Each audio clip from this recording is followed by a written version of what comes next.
পারবেন একমাত্র গরিব বা নিম্ন শ্রেণীর মানুষের ছেলেমেয়েরা ওই সরকারি স্কুলে পাঠদানের জন্য যায় এবং সরকারও কারি কারি লক্ষ লক্ষ করোড় করোড় টাকা খরচ করছে সেই সরকারি বিদ্যালয়গুলা আন্ডারে, কিন্তু তদ্রুপ শিক্ষা হয়নি।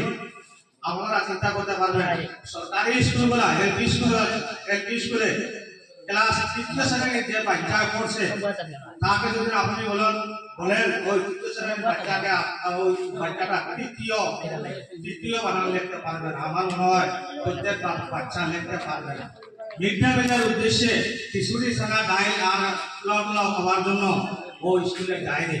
ওদিকে এই আমসু সংগঠন সমাজের পিছিয়ে পড়া দরিদ্র নিপীড়িত শোষিত নির্যাতিত বঞ্চিত ওই ধরনের মানুষের জন্য আবার সর্বদা উঠাচ্ছে এবং উঠাতে থাকবে। আমাদের দায়িত্ব এবং কর্তব্য হলো যে এসএমসি গুলা থাকে হয়তো আমার কথা একটু তীব্র হতে পারে, তবে আপনারা বাস্তব যেটা আছে সেটার দিকে লক্ষ্য রাখবেন। কথাটি হলো দেখবেন ওরা স্কুলে যাচ্ছে, স্কুল ম্যানেজিং কমিটি আছে, সভাপতি কি করে গ্রাম থেকে সভাপতি নিয়োগ করা হয়।